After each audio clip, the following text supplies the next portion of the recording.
Have you ever lived in a camper before? I love it. It just gets really frustrating sometimes. You're so limited on space unless you're set up off grid. You have only so many options of where to park. So, I am Holly and I'm sharing a part of my journey to bring courage and inspire you on yours. So, the first time that I lived in a camper was 2014. 2014. So I had just finished my last real estate course and I just finished my last real estate course and I still wanted to kind of hang out a little bit. I wanted to hang out a little bit first before diving in. I had been every single time that I moved out west, and then I'd get a real estate course, and then I'd go back to Ontario, Canada, and I'd move out west.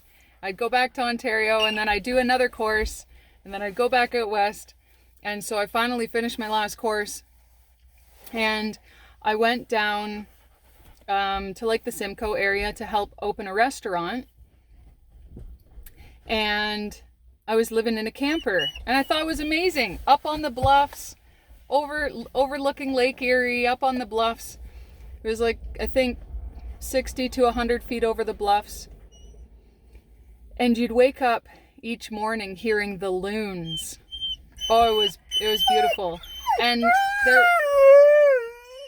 there were only a few of us there because it was the beginning of May, so it was off season. It was really the summer that is the busiest in the campgrounds. Lay down. Down. And so there was only a few of us there, and it was peaceful, and I would go down to the beach, and I'd lay on the beach at night and watch the stars, and then the fireflies would come out.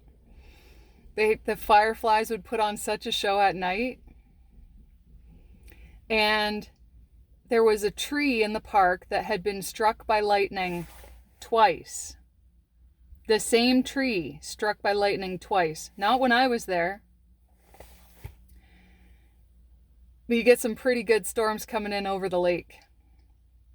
So this one storm comes in, and I could not sleep. I swear I thought that a tree beside, I had 3 trees on my lot that had the ash borer beetle had killed the trees. So these trees were basically rotten, still standing, could fall over any moment, and they were slowly cutting down a bunch of trees all over the park. And so this huge thunderstorm comes in. I can't sleep because I'm like, oh man, if the lightning comes and strikes these trees, and then the trees come and fall over on my camper. I was in a 1983. I must have been a holiday or something like that. There's some old 30-foot bumper pole, 1983, as old as me wagon here. And it was so much fun. I loved it. Anyways, the lightning struck the bathrooms. In the bathrooms, I could see the bathrooms out my bedroom window. They were right there. The lightning hit the bathrooms. The next day they told me that they had to shut the bathrooms down for a bit because it blew out the ballasts. So the guys had to pull all the lights down. Other than that, it was great. And the work at the restaurant did not pan out well. This restaurant was a shit show. People were waiting over 2 hours for their meals. The manager came out and started screaming at one of the servers. And I was in front of all the guests. This was a packed house. And I was like, this is nuts. I'm not doing this. And the next thing you know, I get a text message asking if I wanted to help build some townhomes. So I was like, sure, I'm already down here. So it was an hour drive. So I ended up going and putting up siding, vinyl siding on these townhomes. That guy, anyways, the builder who was managing the whole cookie cutter build ended up hiring me as a laborer for the whole site. And so that was my first experience in a camper. And that's when I met my son's father, when we were working on that job site. And then the next experience in a camper was, my son was about 2, and we were living in a camper on the beach. It was amazing. We lived so we bought this, again, somewhere around a 30-foot, couple slide outs. It was beautiful, but it was already set up on the beach in this campground with all the Portuguese guys. So the Portuguese women would always make sure you got food, and they'd hear Despacito was playing every single night, and these guys they partied all the time. So anyways, this campground, my son was 2, we were living there, and here's the camper, and right in front of our camper was our patio with our fire pit, and on the other side of the patio was probably a waist-high fence, and then on the other side of the fence is the beach. So it's the whole beach, and all these campers are boxed into the beach, and then there's other campers in the park further back. Oh my gosh. What an experience for my child. And everyone would come, and we had his birthday party there, and that was super cool. And then what was it now? 3 years ago, the last video I did, which was talking about, have you ever wanted to be off grid? That explained my experience 3 years ago in the camper. We were there in the winter, and best camper ever. We were there, so my water heater blew, my water lines froze when I got to minus 40 Celsius. And so I skirted the trailer put a heater underneath, left for the day because for a couple nights, we thought that everything would be thawed out by the time we got back, because the washrooms weren't open because of COVID. So we couldn't have a shower or bath or toilet or anything, except if it was in our camper. And so we left, came back, had no hydro, found that my main junction box, where the main line comes from the pole, and it comes out into this storage on the outside of the trailer. There's this little compartment door, and you open the door and there's a junction box right there. So it ties in there prior to going to the main panel in the trailer. And my wires had melted and fried them. I had a fire in my little junction box that was covered in black tar. So I had no heat. That was fun. Everything was cooling in my camper. But the experience at that park, so we were on the river in the mountains, and it was one of the winters with the least amount of snow that they'd ever had. So we lucked out. At the same time, it was so much fun. We had Nerf gun fights outside, making snowmen, and I was pulling my son on the snowboard, and then he'd go to daycare in town, and they're right on the rivers and lakes, and so that was super cool. And then we were in our camper again on a friend's property, and we had our own little area, and that was super cool. And now we're in a camper again, and we had that minus 40 degree snap where my water lines froze again. The propane regulator kept freezing, so I had to put a heater under a blanket to make sure that we still had heat all the time. And then my fridge stopped working because it's an absorption fridge with gel inside, so it thought that it was cold enough. And then when it started to warm up and was raining and warm weather, it was confused, or the gel was gelled, whatever had happened. So I had it off for 2 weeks. Last night I flicked on, I was like, I know you're going to start up, baby. And so flicked on the fridge, and a couple hours later it was freezing. So my fridge works again. But we're loving it where we are. It's amazing. It's super cool. You can just literally walk into the forest right from the park. Great neighbors. One of the neighbors bought Liam, my son, some Christmas gifts, and the other people brought him like a snack tray for Christmas, and good people on the park. The guys were like trying to thaw out everybody's propane. It's the first time that they'd run in the winter, so. And it gets to a point though, especially in winter, because you can't store a lot of stuff outside because it'll either freeze or the condensation is nuts. So it gets to a point where you're craving to be in a house again. And, or even like my one buddy said that it would be perfect if I had a garage with like a lean-to for my camper to be under that, because then I have like that. But it's definitely not for everybody. We have a great camper. Like, we each have our own bedroom. It's got 2 big slide outs.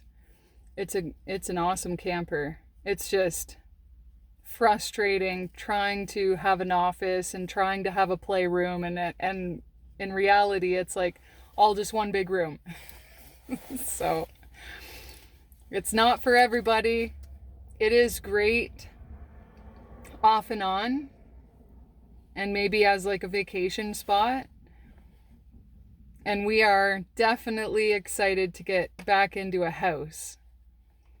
So we look forward to that. If you have lived in a camper before, let me know some of your experiences. Has it been as exciting as mine? And even again, I think it was about 6 times we pulled that camper across Canada within 2 years. And the one time we hit Manitoba, and it was beginning of February, end of January, and we hit Manitoba, and the wind was like gusting, right? And so I could see on the highway that it was ice. But I'm like, oh, it's the highway, it's salted. I'm sure it'll be fine as long as I don't drive too fast. So I'm only going maybe 40 or 50, was not going fast at all on the highway. And all of a sudden, one huge gust of wind comes and it grabbed my camper and it flew us. And so I'm like, I start to turn like this, but my one sway bar flew off, because I always tie this wire around the loop, around the hook, so that the sway bar won't fly off. I didn't tie the wire this time. This is how I trust spirit. When I'm guided to do something or not do something, I just, you know what I mean? I even knew that I didn't tie it, and I was like, I shouldn't, right? So, oh my goodness. So the sway bar flew off, and so then my truck and trailer jackknifed. So we're going up the highway like this, and I'm looking at my friend driving behind us, and I'm like, okay, I was like, hold on. And then all of a sudden the truck starts to swing outside forward, and then we're just going straight and straight, and then we just hit the side of the ditch where it was all snow, right? Hit the side of the ditch, and all of a sudden I look in my rear view mirror, and my camper goes flip right on its side. And then my truck was like kind of up in the air. If my sway bar didn't fly off, we would have rolled. My truck would have rolled with it. I had my 2 dogs and my child in the back. And next thing, right behind me, a transport truck, a 53-footer. The wind grabbed him too, and he went to the ditch. Oh, he didn't flip. He was okay too, still upright. And then a car went on the other side, and I see everybody on the other side of the highway slowing down, because then they're like, oh, it's windy, they can tell. Somebody called 911 right away, because I swear the cops were there in like 2 minutes. They couldn't even walk across the highway. It's like hilarious trying to see this guy get across to my truck. And he said, somebody called and told us that a horse trailer flipped over. I was like, no, it's a house trailer, not a horse trailer. Someone thought, like, they called right away because they thought it was horses. The cop says to me, he's like, we've been trying to shut this highway down for the past few hours, and the town wouldn't. Think of how many lawsuits that would bring. I lucked out. So this tow truck took me first, as another tow truck was getting the transport, but they came to me first, and he latched on. You think about it. Any single video that you see anywhere of a camper going into a ditch, it's yard sale. It's like all three, the ceiling and the two walls, like, all explode, right? My camper was intact. So the tow truck company hooks onto the top part of my frame, which is like way up in the air, and he's trying to pull me, but his truck is sliding over the ice across the highway, so he had to go in the ditch on the other side. Finally, he winches, slow, and all of a sudden my camper just drops, and we all look at it, and he's like, how did that not pop off your hitch? It's like, I honestly, like, no idea. And we're looking, and everyone's like, it looks like you're okay to drive still. I was like, no way. This is crazy. He's like, I don't know if you want to go the whole way, but if you get up to Brandon, don't go any further than that. And so we were, I think, about 20 minutes outside of Brandon. And so we got to Brandon, and like every single trucker is at this truck stop. And I'm talking to the truckers. I was like, I don't know what to look for. Like, does this look like I can keep driving? I don't know. And so anyways, ended up getting a hold of a mechanic through the convoy. I contacted who was running it, and they put me in contact with this mechanic who was only like 15 minutes away. He came out. It's like 10 o'clock at night. He came out, looked it over. He's like, you might be able to make it, but actually right across the street, my buddy runs this RV repair shop. And so the damage was like the coupler on the camper was twisted. My jack, the bottom of the jack post was bent. My truck, the rear corner of it was crushed because of the jackknifing. So my bumper was crushed. My rear quarter panel was crushed. But everything, like, I had no stress fractures, no nothing. Like, it was fine. So we went, dropped my camper off. They fixed it. And we were gone. So we stayed that night, but we were gone the next day, back on the road. And I didn't even want to open the door and to look inside, but everything was all over the place. So I know that not as many people would be hauling their camper around like I did for those 2 years. Oh yeah, and when we first went out, I had this road rage guy who cut me off, and I was like, what the? It's like, get out of my, I'm going up a hill with a huge, like, get out of my way. And he's like, you're smoking. And I was like, what are you talking about? So this was before the flip, okay? So this is like a year and a half before the flip, maybe 2 years before the flip at that point. 2? No, 1 year before the flip. And I was like, I'm smoking. He's like, pull over. So I pulled over. My tires were touching. Like, my tires were almost bald. My leaf spring snapped and my axle shifted. So if this guy didn't stop me, then the tires would have popped and we really would have had it in for us, right? So, and it was a Sunday. So he called around, he got a guy, and he ended up lobbing us there like 10 minutes or something. We just drove really slow, dropped it off there. This is like December 20th, I think. It's like right before Christmas. Drop off the camper. And you know, a lot of these things sometimes happen because of the ill wishes of people we have in our lives. the black magic, the evil thoughts, the ill wishes, the bad intentions that people have for us. It's all energy. And I was at a point in my life where I wasn't happy with where I was, so I changed it. And I left. And a lot of people weren't happy about that. And if these things went differently, we may not be here. Because I trust the nudges and my intuition, that's why I'm still here. Living in a camper is pretty awesome. I'm not homeless, which I know that some people would have liked to see that. And it doesn't matter what they want, because it's up to God. It's my Creator's plan, not yours. So if you live in a camper, chop that wood, run that water, don't flush the toilet paper, and enjoy your time, because it may not be a long time, but it's always a good time. Mwah! Blessings to you all.